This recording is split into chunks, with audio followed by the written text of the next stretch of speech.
It is the voice of Indiana County, WCCS 101.1 FM, AM 1160, and WCCSradio.com. And our visit this morning with Keith O'Brien, the author of Heartland, A Forgotten Place, An Impossible Dream, and the Miracle of Larry Bird, is presented by Marcus & Mack, voted best law firm and best personal injury lawyer 4 years in a row in the Best of Indiana County contest. You can visit them online at marcusandmack.com. I had not realized, Keith, until just the other day when I was going through some books that we've talked not only about the book Charlie Hustle a couple of years ago about Pete Rose, but we talked back in 2018, I believe it was, when you wrote the book Fly Girls. Wow, good memory, Todd. Good memory. I love it. It's only good because I happened to come across the book, but it's a great work. By the way, Fly Girls is tremendous. I really, I recalled how much I enjoyed that book. But this one here, Heartland, A Forgotten Place, An Impossible Dream, The Miracle of Larry Bird, is a tremendous work because, you know, we know the Larry Bird of the Celtics. And I recall 1979. How could you forget it if you were around at that time? But you bring us right up to and into that 1979 NCAA final between Magic Johnson and Michigan State and Larry Bird and Indiana State. And what a tremendous year it was as the whole country began to learn about this phenomenal basketball guy, Larry Bird. Who ever thought of such a name for a basketball player? But there he was right in front of us. Right, yeah. So, I mean, as you said, you know, Heartland, it's an origin story. You know, this narrative unfolds between 1973 and 1979. Everything else is essentially epilogue material for me. It is the story of how Larry Bird ever came to be in the first place. And, you know, I decided to write it this way because I feel like, you know, for the last 50 years, we've just been telling the Larry Bird story one way. We always do the Bird magic thing, and we, you know, tell the story of Larry Bird and Magic Johnson together. And, you know, I get why we do that. You know, as you just said, they will play against each other in that epic championship game in March 1979, the most watched game in all time. And they will, of course, you know, change and save the NBA in the 1980s. But you know, the fact is, in the 70s, they barely knew each other. And they had met one time before that championship game in March 1979. In that one time, they hardly spoke to one another. So, you know, they're not friends. They're not rivals. They're not anything. You know, and so what I really wanted to do was tilt the camera just a little bit differently and zoom in on this origin story of Larry Bird. And when you do that, you do get like a completely different story. And you also see for the first time this cast of characters who was around Bird, who did form and shape and at times save him. And that to me is more than just a sports story. It's just a compelling human narrative. And I recall back then in 1979 how the word improbable was used so often in reference to Indiana State. But really the story of Larry Bird becoming the basketball player that he was and the phenomenon that was Larry Bird, that's as improbable as it gets. This is a guy who literally had to teach himself to play on even less than a dirt court. It was amazing how it was that he turned himself into a basketball player. I mean, you're right. I think the Larry Bird story is one of the great underdog stories of the past 50 years. And then, you know, by 1979, that underdog story is wrapped within another one.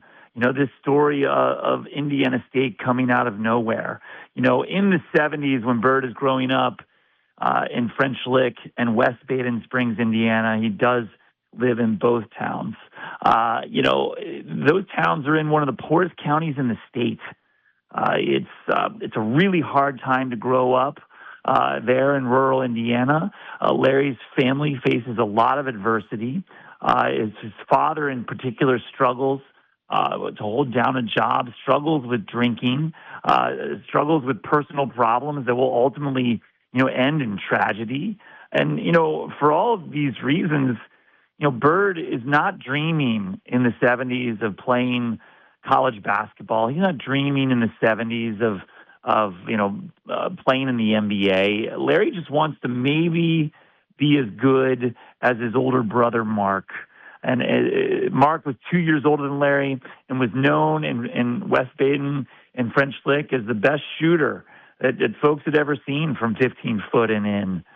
He just wants to be maybe as good as Mark and maybe one day play on the varsity team at Springs Valley High School. That's as far as Larry Bird is willing to dream, in the early 70s. Larry Bird actually has to get dragged into college basketball, and almost literally. And he gets to Indiana finally under Bobby Knight. Very reluctantly, he realizes right away, this isn't working for me. And he leaves just as suddenly as he appeared. And at that point, that story could have ended, and he would have been the guy on the garbage truck. But it doesn't end because of the doggedness of some people at Indiana State. That's right. We sports fans know the shorthand notes, that Bird, initially agrees to play for Bobby Knight and initially goes there. He makes it for 3 weeks. And I did a lot of reporting around that in the book. I pinpointed the exact day that Bird goes home. It's Friday, September 13th, 1974. But what happens next is what we've really forgotten or never knew. Yes, that winter he does get a job at the city street department, and he does have among his duties collecting the trash. But it's far darker than that. He goes home. He briefly enrolls in vocational school. He briefly plays on the basketball team there. This is a school of 200 people in West Baden Springs, Indiana. He then quits that school, drops out from there. That's when he gets the job for the city street department. That's when he really begins to slip to the edges of the basketball map. And while all of that is happening, his family is really struggling. His father is fully unraveling. Tragedy is at the doorstep of the Bird house. And by, April of 1975, no one is writing stories about Larry Bird. No one is asking, where is Larry Bird going to sign and play basketball? The truth is, no one cares. He is gone. He is playing in what's known as the Industrial League that spring, a ragtag collection of teams filled with guys who are in their late 20s or early 30s with, jobs and kids and mortgages and wives. He's essentially playing glorified pickup basketball and telling his mother that he is not going back to college. He is not returning to school. And, one thing I learned about Larry Bird in the reporting of this book is that when he said something, he meant it. And so he really is gone. And were it not for a man named Bill Hodges, a sort of down on his luck, journeyman, assistant coach, his career moving in the wrong direction. Were it not for Bill Hodges, who goes looking for Larry Bird that spring, I do think it's possible that he never re-enrolls in school. He never comes to Indiana State. The whole story is different. His father takes his own life. His mother is certainly difficult, and her circumstances are very, very difficult. Larry himself is having difficulty in his personal life. He actually gets married briefly and has a child. And while all of this is going on, and his basketball career finally begins to come together at Indiana State, his own personality is one of the biggest obstacles Larry Bird has in his life. Because he's got all of these people coming at him. They want to play the game the way the game's been played for time immemorial in terms of basketball publicity, how you build a basketball program, how you create stories. Larry wants none of that. And he comes up, and it's really butting heads up against the way that college basketball is, the entire college basketball world. And yet he prevails somehow. Well, right. These are the early days of the basketball machine, with, the myth making that happens around stars, driven in those days primarily by Sports Illustrated, the great magazine, which was the sports Bible in those days. And, from the moment that Bird appears on the cover of Sports Illustrated in November 1977, everything changes. Much to Larry's chagrin. I did a lot of reporting in the book around that Sports Illustrated photo shoot, because it is a real before and after moment. There, are very few moments like that for ordinary folks. But for Bird, this is one of those moments. Nothing for him will ever be the same. He'll never have another anonymous day in his life. And by January 1978, 8 weeks after that Sports Illustrated cover, the national media, is descending on Terre Haute. Terre Haute, Indiana, a place where they usually don't go. And they're looking to tell this epic underdog story, and Bird can't do it, won't do it, can't answer these questions. He doesn't, want people to know about his childhood. He doesn't want people to know about his father. He doesn't want people to know about a failed marriage to a high school sweetheart or a daughter that they have had as a result of that failed marriage. These are open secrets in Terre Haute. Everybody knows it, but no one will talk about it. And now the national media wants to know.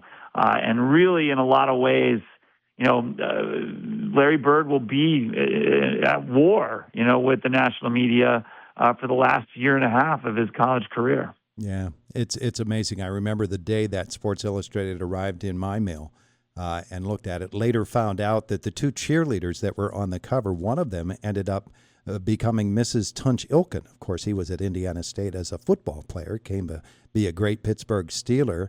Tunch just passing away a couple of years ago.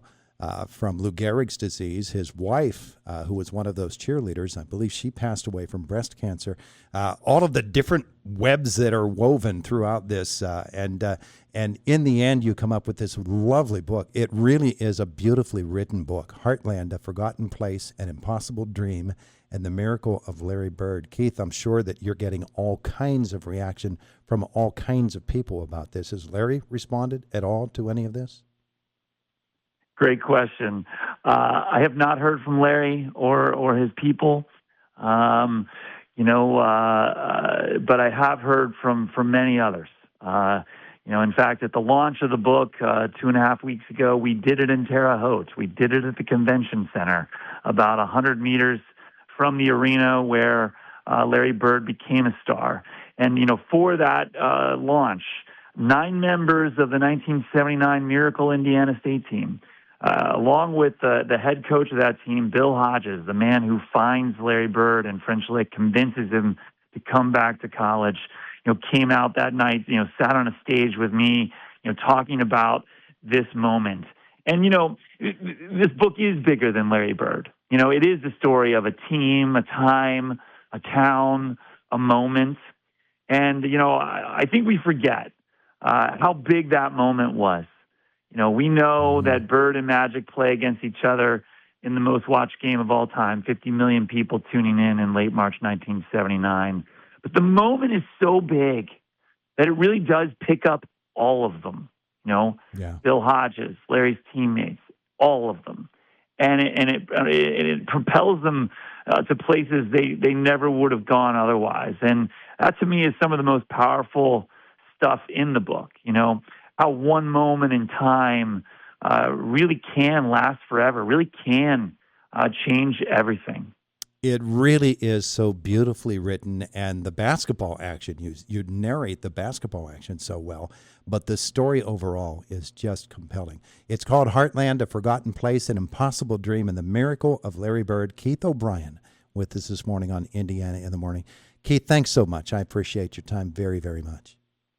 Thanks so much for having me back again. It was my pleasure. Thanks, Keith. It's Indiana in the Morning on WCCS 101.1 FM, AM 1160, and WCCSradio.com.